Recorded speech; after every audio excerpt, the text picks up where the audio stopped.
So in the previous video we defined a Poisson point process starting from a particular representation of its mean measure. So our goal in this video will be to show that the process in some sense does not depend on a particular representation, but first we'll also show that our definition satisfies the standard definition of the Poisson process, or the properties of the standard definition. So a more standard definition goes as follows. We consider a random set in our space S, and then we say that this set is a Poisson process with the mean measure mu on the sigma algebra F if the following two properties are satisfied. The first property is that for any measurable set A, when you look at the count, so we'll denote this by n of A, this will be just the cardinality of the set pi intersected with A. Okay, and we require this cardinality to be a Poisson random variable with the mean mu of A. Okay, in particular, if mu of A is infinite, that this simply means that this cardinality is countably infinite. And then the second property is that if we consider several disjoint measurable sets, then these counts, or these cardinalities, they are independent. Okay, and when one gives this definition, typically we would like to prove that such a process exists, so this is why this is called Existence Theorem. Okay, but the way this is proved is simply taking the process that we already defined before and showing that it satisfies the properties here. Okay, so the process pi that we defined before using some particular representation of this sigma finite measure mu, so I'll simply write here the process pi that we defined above satisfies these properties 1 and 2. And in fact, in the proof of this theorem, we'll show both 1 and 2 at the same time. And in a way, we'll see that we already know this. Okay, so let's consider these disjoint sets A1, AK, disjoint and measurable. And let's also take the complement of their union so that we get a partition of the entire space. Now, let's first fix n. So if you remember, we defined our process pi as a union of these finite random sets pi n, where pi n was just an IID sequence, xn1 and so on, up to a Poisson number capital N. Right, so the capital N was Poisson with some mean given by mu n of s, and these x and l, they were IID from the distribution Pn, which was just mu n rescaled to be a probability measure. Okay, and of course here I have in mind a particular representation of our mean measure mu as the sum of these finite measures mu n. Now, if we consider now the counts of this process P intersected with our measurable sets, let's denote these by n of A. So for any measurable sets, let's intersect this pi n with our set A, okay, for a fixed n, so before we take their union. Then the counts for our partition, if you recall a Poisson coloring property, which was an exercise in the first chapter, then in fact we already know that when we start with a Poisson number and then when we pick these random IIDs, basically they land in different elements of this partition with different probabilities. So those counts will also be Poisson with the corresponding means, just rescale by the probability of these sets. But here, for completeness, let's repeat the proof, namely, if we want to compute the probability for these counts, okay, to be some particular numbers, let's say mj, for j from 0 up to k. Well, first of all, it means that the total number of points was their sum. So let's call it m. It will be just the sum of these mj's. And so the above probability just means that first, our total count, which was a Poisson random variable with a given mean, is this number m, right? So probability of that is exactly that mean, which was mu n of s to the power m divided by m factorial e to the mu n of s. This is just a probability that the total number capital N was equal to this m. And then when we sample IID random variables, we want to say what is the probability that exactly mj of them will land in the set aj. Well, that's just a multinomial distribution, just throwing independently into k plus 1 different boxes. So first of all, the number of ways to assign your random variables into those partitions is the multinomial coefficient. So it's m factorial over m naught factorial up to mk factorial. And then the probability for each random variable to land in the first set is this. And we know that m naught of them should land there. And they are all independent, so this results in the product. Again, probability to land in the set AK is this, and we want mk of them to land in that set.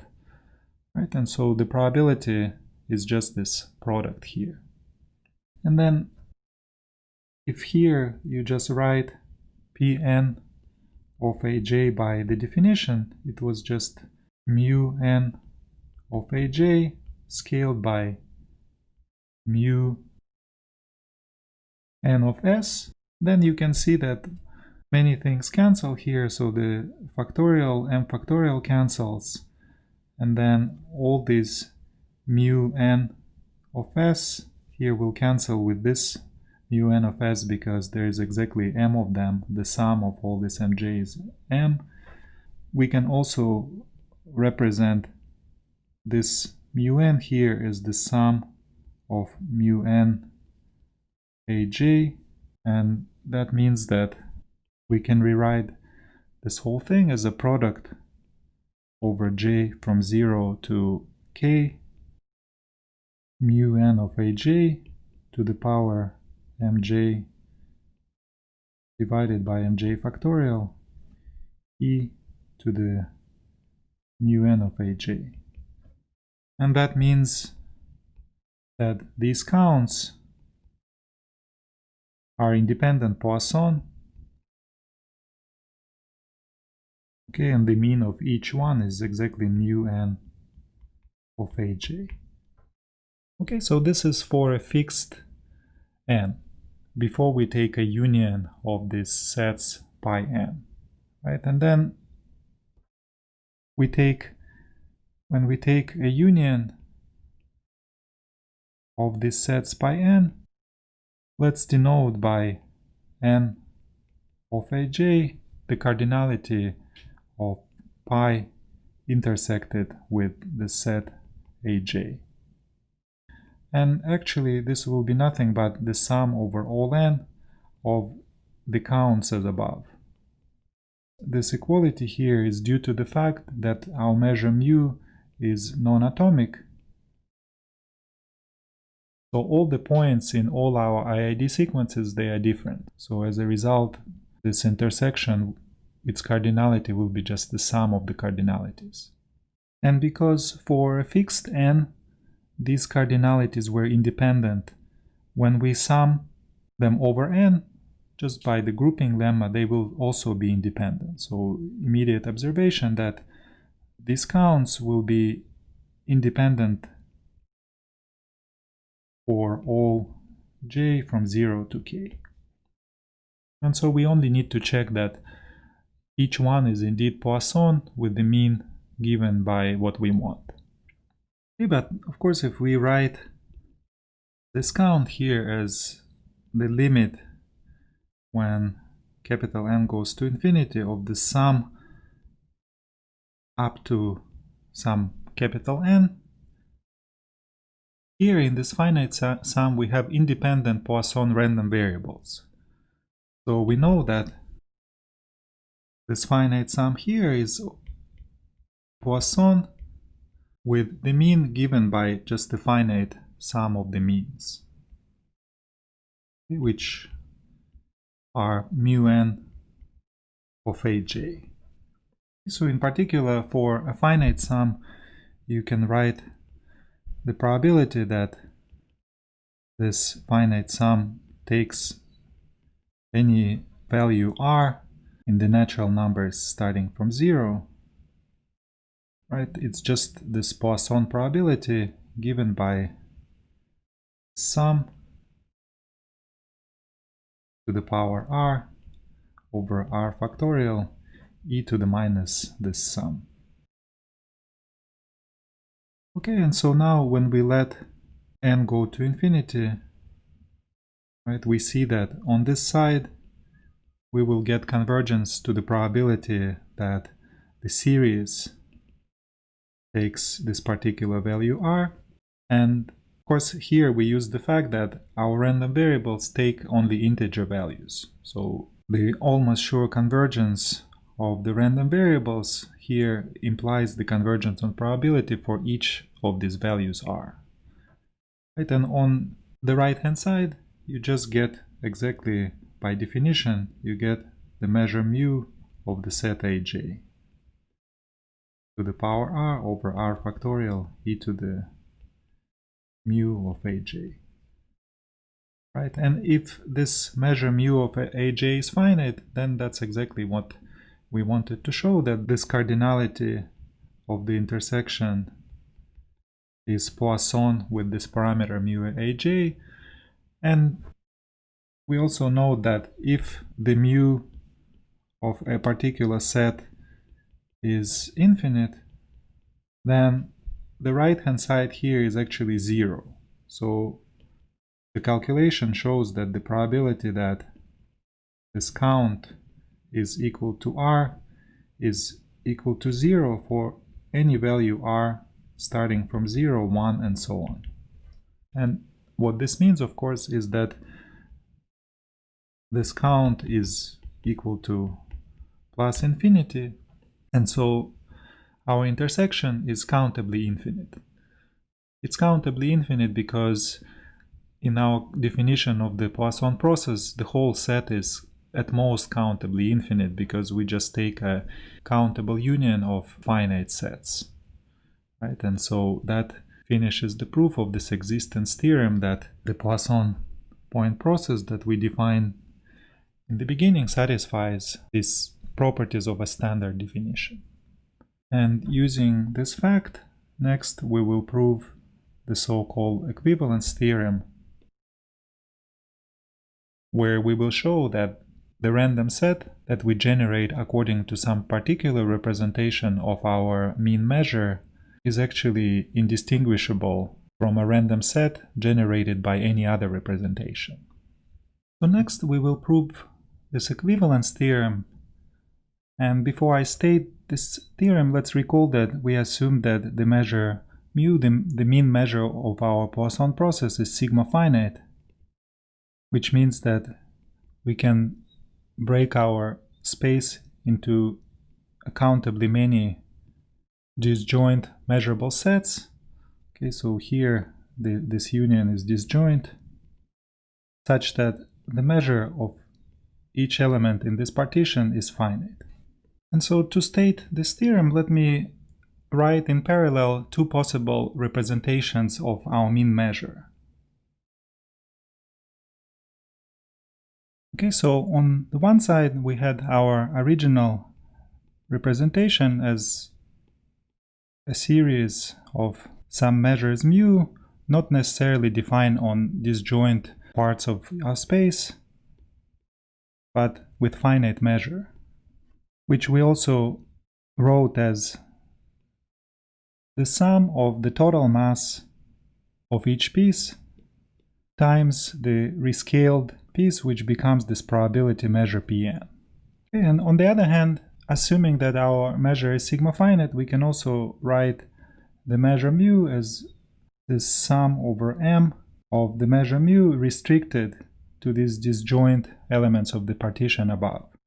And of course, we can also represent this as a sum of the measure of each element of the partition times the corresponding probability measure, which is just the measure mu restricted to that element of the partition rescaled to be a probability measure. Okay, and I'll just denote it like this, Psm. Now, in our original definition, we had several steps. So first, we introduced this independent Poisson, where for each little n, we chose Poisson random variable with the mean mu(n) of S. Then we took a set pi n just by taking an IID sequence up to this Poisson number, right, where this sequence xnl for l greater or equal than 1 was IID with the measure Pn. And our Poisson process was just the union of these pi n's. And the theorem that we want to prove is that this set, if you sort of forget all the labels above, how it was generated exactly, that it would look exactly like you would generate a set on the right hand side according to the different representation. More precisely, let's take a look at our set S. Okay, and then let's consider the partition into disjoint pieces as above. Okay, so maybe it would look something like this. And then we have our Poisson process in this space S. All right, and so here, if you take any particular element in this partition, let's say this piece here is Sm, we look at this Poisson process intersected with this element of the partition Sm. And then we do this for each element of the partition. And what we want to see on the other side, so if this set was generated according to the second representation on the right hand side, first we want to see that the count or the cardinality of each of these sets should be Poisson with simply the measure mu of that element of the partition. And this we already know by the existence theorem above. So this property, it holds by the above theorem, including the fact that these counts or these cardinalities are independent for different m's, just like we want.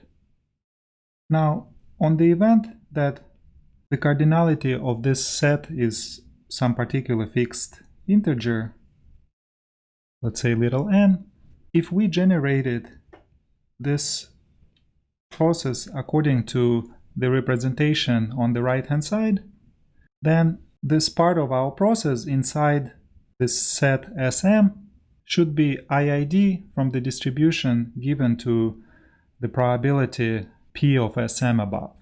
And so that's what we want from this set that we observe here on the left hand side. So we simply want to say that if you forget the labels, so if you consider the points in this particular element of the partition and then you just label them if you see that there are exactly n of them. So that's like fixing the cardinality. And since they come without labels, we simply label them randomly. What we get is some sequence x1, xn, and what we want is that this sequence is IID from the distribution P of Sm. And moreover, all of these are independent for different m. Okay, so in other words, when you generate the Poisson process according to one representation on the left, and then you look at a different representation, namely given by this disjoint partition, you want to see that your random set looks like it was generated according to this new representation. Namely, for each element of this partition, the cardinalities are what you want them to be, namely independent Poisson. And then if you take your points and simply assign them the labels, because we want to forget the labels coming from the original construction. So you assign them new labels, then the random variables that you obtain in this way will be IID from the distribution that you want them to be according to this new representation. Okay, and if we can prove this, then we show that as a random set, our Poisson process does not depend on the particular representation. Now, when we prove this property here that we want, for simplicity, we are just going to do this for one element of the partition. So in the proof, for simplicity, okay, we'll actually just assume that m is equal to 1. This is really just for simplicity of notation. The general case, for a general partition, we would simply have to do the calculation that we are going to do right now, just do it simultaneously for several elements of the partition at the same time. It would be exactly the same calculation. And so just to keep the notation simple, or as simple as possible, we'll just fix one particular element of the partition and show that the sequence x1, xn are IID.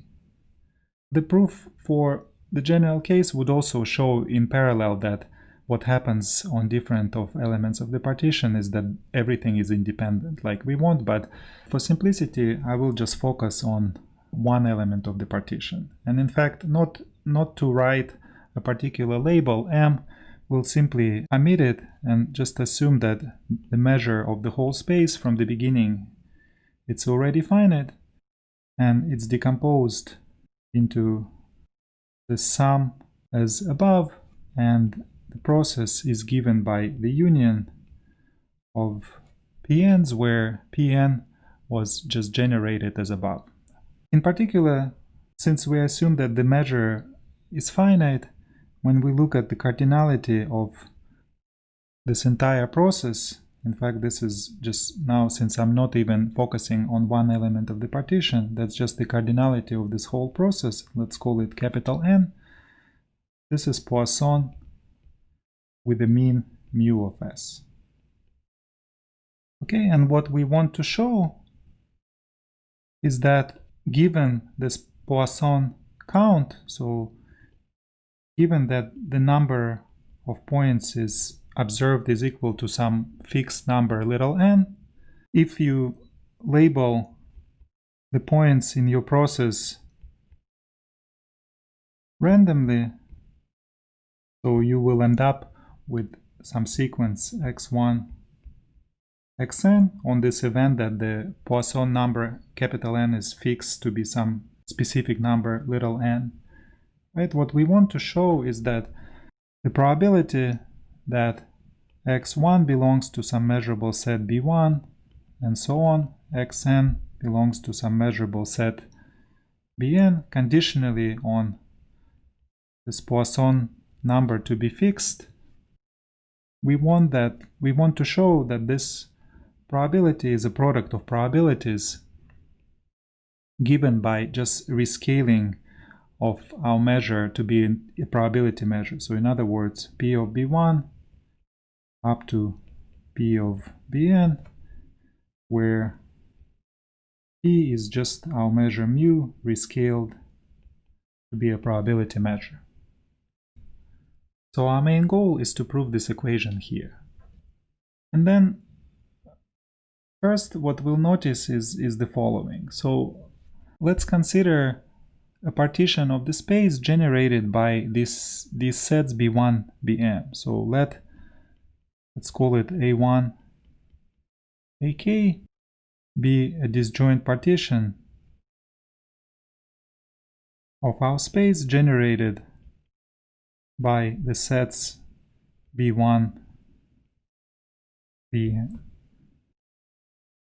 So again, let's consider our space, and let's consider these sets, let's say B1, B2, and so on. So these sets B1, B2, and so on, they do not have to be disjoint. Okay, and given this collection of sets B1, Bn, we just look at all the disjoint pieces that are generated by these sets. So our sets A1, AK will be these pieces here.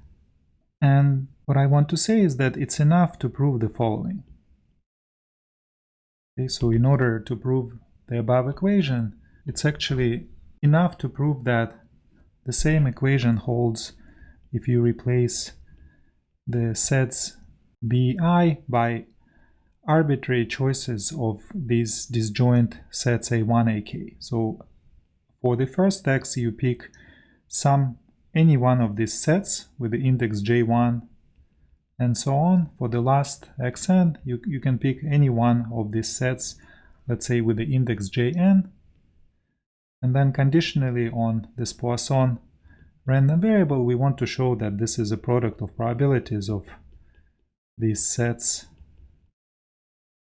okay, where these indices J1, Jn is arbitrary indices among these sets A1 up to AK.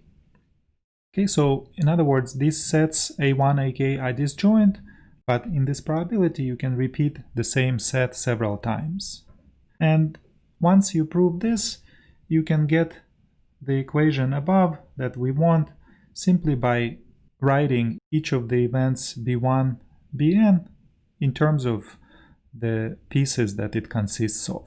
Okay, so you can recover this equation just by summing the equation below here for the appropriate choices of the indices, so that the corresponding pieces form your previous non-disjoint sets.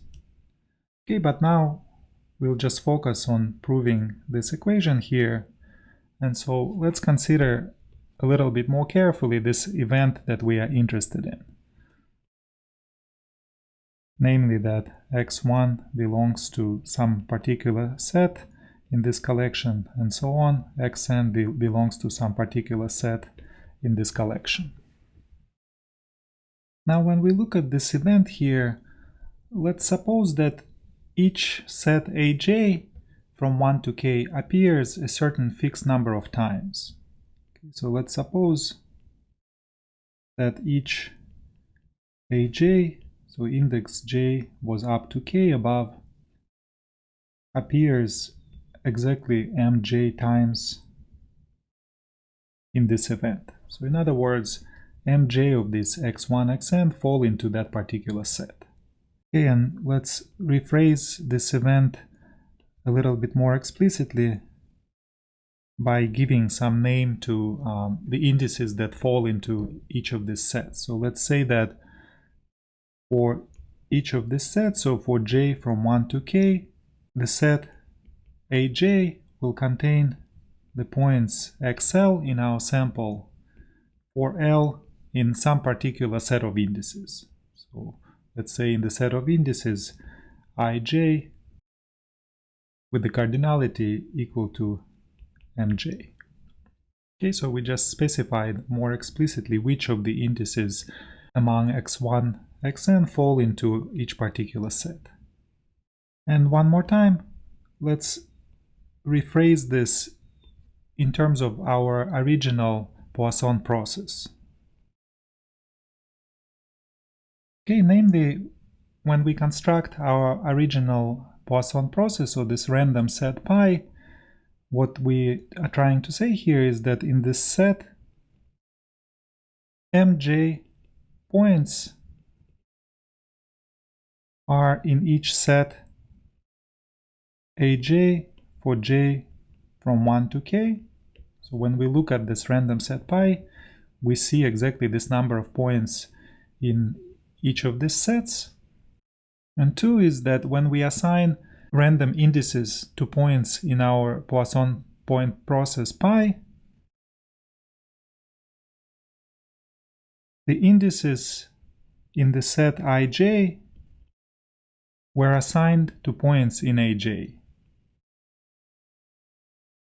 Okay, here of course the total number of points, so m1 plus mk is n, so the total number of points that we see. Okay, so this is nothing but the above event rephrased in terms of the Poisson point process once we recall that x1, xn above were nothing but the points in our process that first came without labels, so we forgot sort of the original labels which were given by 2 integers in the beginning, and then we simply assign them labels randomly to produce this sequence of random variables x1, xn. Okay, and once we rephrase it in this way, we can compute the probability that we are interested in. Okay, so the probability that x1 belongs to aj1 and so on, conditionally on the event that Poisson number is some specific number n. Of course, we can write it as just the probability of the intersection divided by the probability of the condition. And then, so this event in the numerator, so I'm going to leave the event or the probability in the denominator as it is, but the event in the numerator, as we said, it can be rephrased by saying that when you look at the cardinality of the points in our Poisson process that fall into each of these sets aj, this should be equal to mj for j from 1 to k. And then we assign labels randomly to those points at the second step. And then we want to say that the points in the set of indices which we call ij are assigned to points in aj. Right? But when we assign these labels randomly, this is nothing but a multinomial distribution.